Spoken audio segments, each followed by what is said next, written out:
Next up is LightEffects. You can put any number of effects on Max Light for things like volume light or glows or whatever. You can get a number of these plugins off the web to do all sorts of effects. Max comes with a couple of them, and we're going to show you how to use those. So first, we're going to open the file. Exercise files, lighting, volume light.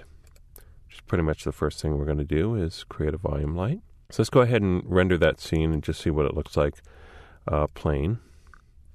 Okay, it's just two spheres on a plane. I think we've seen this scene before. Well, what I want to do is I want to get more of the character of the light. I want to have be able to see this light. So we can do that by creating a volume light. So I'm going to select my light, go to Modify, and then scroll all the way, almost all the way down to Atmospheres and Effects. So I'm going to go ahead and add what's called a volume light. Then I'm going to select that in the list, hit Setup, and here's where we can set up our volume light.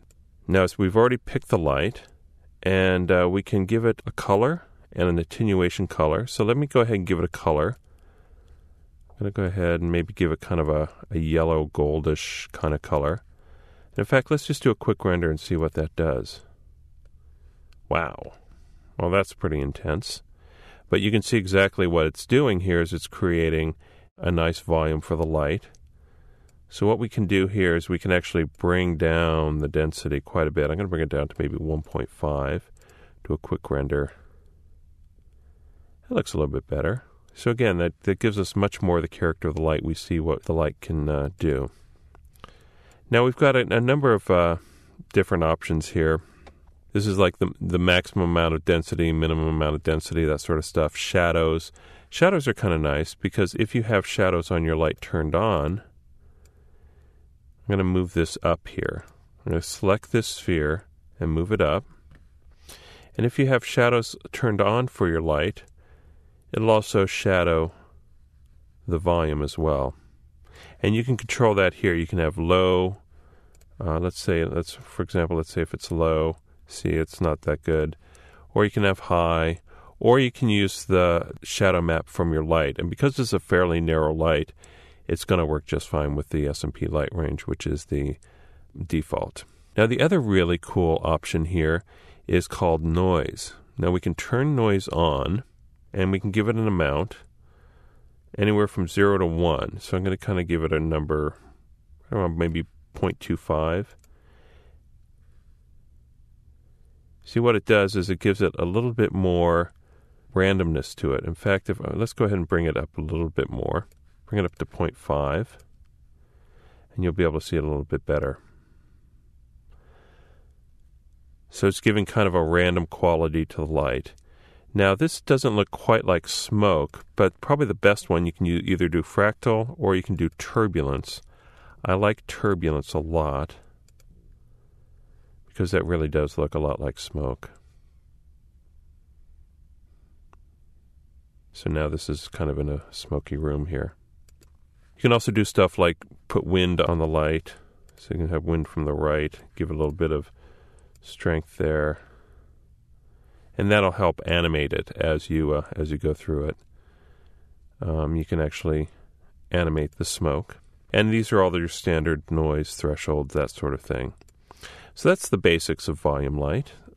So I'm going to go ahead and delete this. I'm going to show you one more effect here. In fact, I'm going to delete this light out of the scene and move this sphere back down. And we're going to create another light. We're going to go over to our Light Create panel, and we're going to create what's called an Omni light. We've seen those before.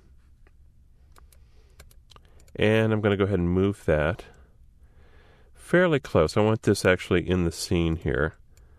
So I want to have this visible.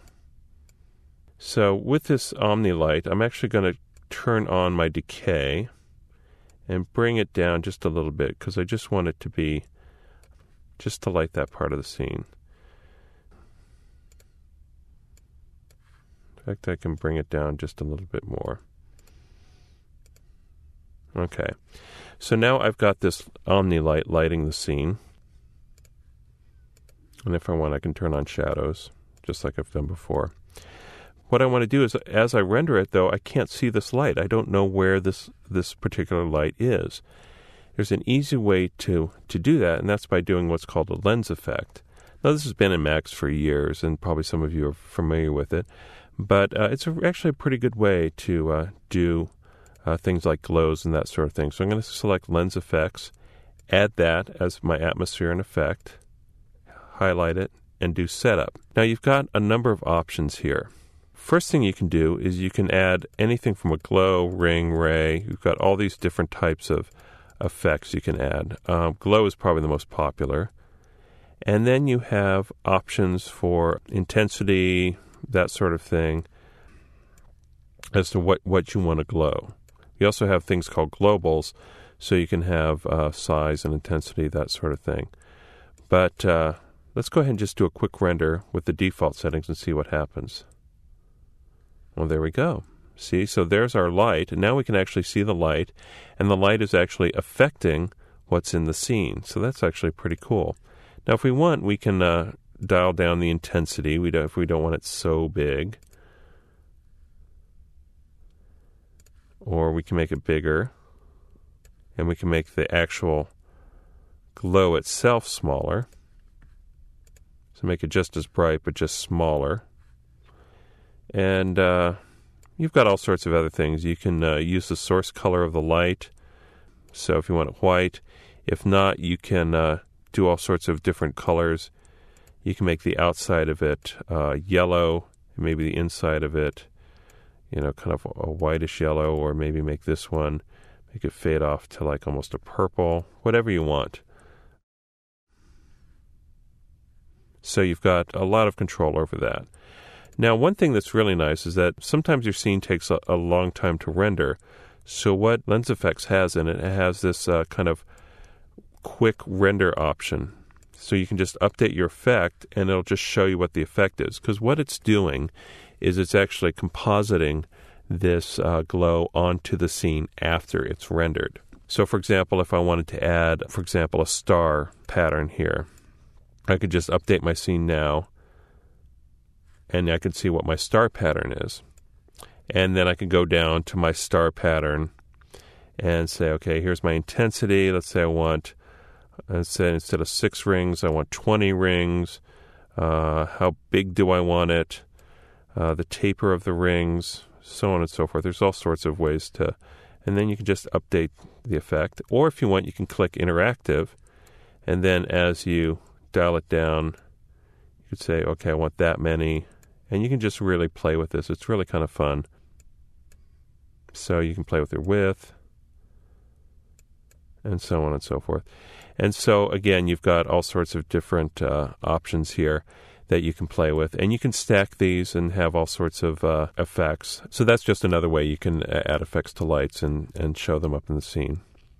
So now we're going to move on to another topic.